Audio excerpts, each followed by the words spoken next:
Terima kasih Anda masih bersama kami di Berita Padang. Berikut kami sampaikan 3 berita utama hari ini. Kerap meresahkan wisatawan di Gunung Padang. Seorang pemalak ditangkap polisi. Kejari di Sumatera Barat harus menuntaskan tunggakan perkara korupsi. Ratusan murid sekolah dasar di Pariaman mengikuti festival Bahasa Tiaman.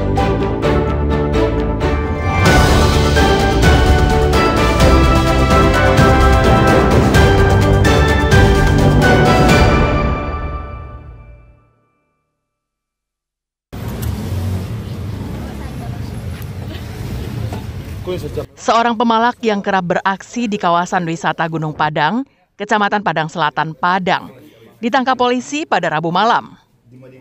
Sudarso, lelaki gaek yang telah berusia setengah abad, ditangkap petugas saat sedang berada di lokasi wisata, lengkap dengan sebilah golok yang biasa digunakannya untuk mengancam korban.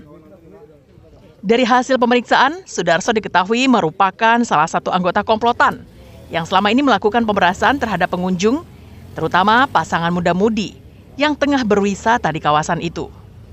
Modusnya, pelaku menuduh korban berbuat mesum, lalu memaksa mereka menyerahkan uang antara Rp300.000 hingga Rp800.000 agar tidak dilaporkan ke pihak berwajib.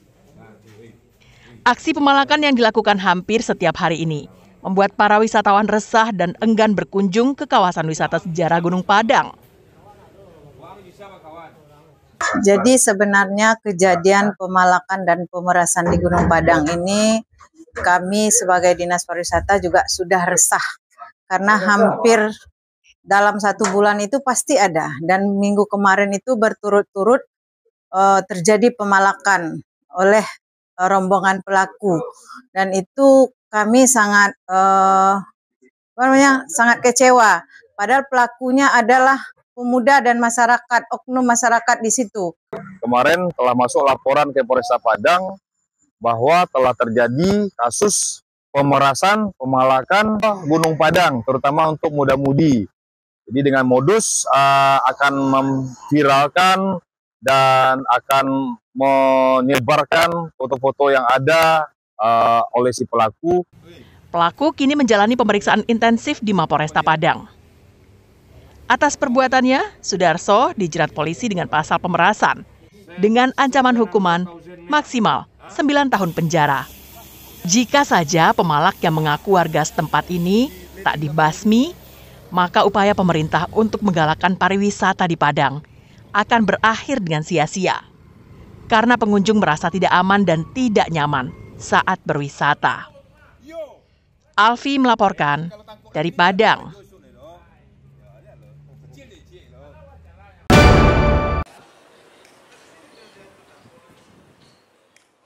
Kepala Kejaksaan Tinggi Sumatera Barat, Muhibudin, menegaskan bahwa Kepala Kejaksaan Negeri di Sumatera Barat harus segera menyelesaikan tunggakan perkara, khususnya perkara tindak pidana korupsi, agar proses hukum berjalan lancar dari penyelidikan hingga penuntutan. Perkara yang masih dalam tahap penyelidikan dan telah mempunyai cukup bukti dapat dinaikkan ke tahap penyidikan. Demikian pula perkara yang telah cukup bukti di tingkat penyidikan, agar bisa ditingkatkan ke tahap penuntutan, supaya segera diproses. Hal ini juga berlaku untuk tingkat pidana umum.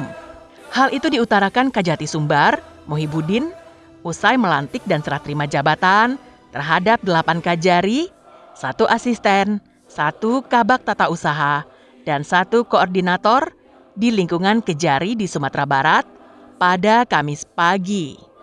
Pejabat yang baru dilantik itu adalah Sumanggar Siagian sebagai Kajari Darmasraya, Cut Zalfira Novani sebagai Kajari Pasaman Barat, Anggia Yusran sebagai Kajari Pariaman, Koswara sebagai Kajari Padang, Dahnir sebagai Kajari Solok Selatan, Hendi Arifin sebagai Kajari Pasaman, Muhammad Ali sebagai Kajari Sijunjung, dan Muhammad Radian sebagai Kajari Pesisir Selatan.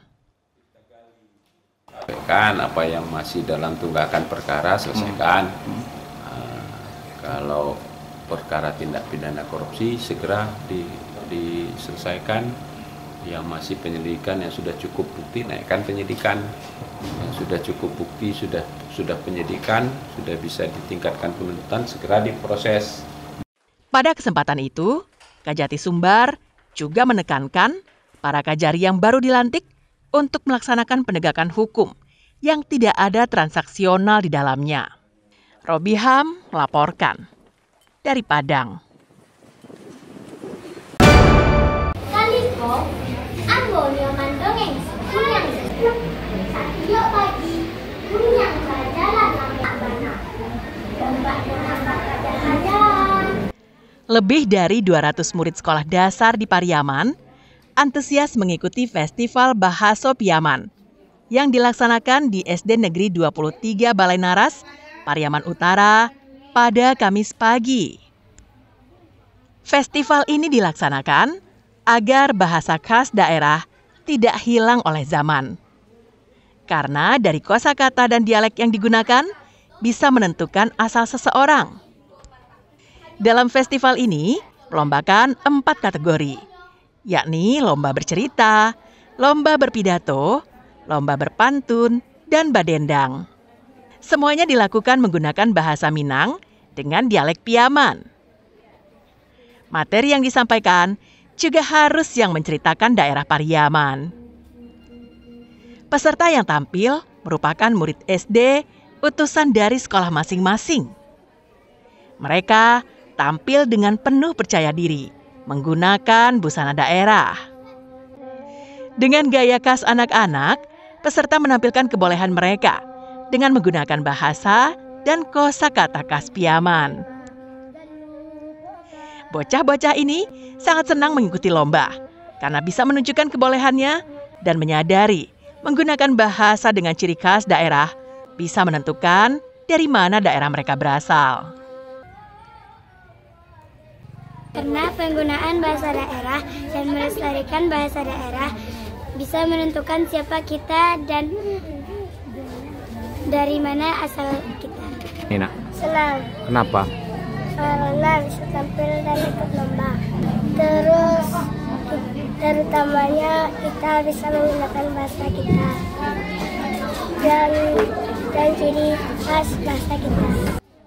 Festival ini diadakan Dinas Pendidikan Pemuda dan Olahraga Pariaman untuk melestarikan bahasa Minang, khususnya dialek Piaman, agar tidak punah akibat tergerus oleh perkembangan zaman.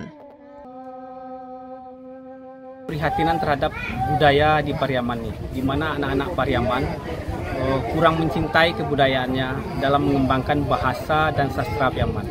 Pariaman salah satu kota budaya yang menjadi sentral di Sumatera Barat.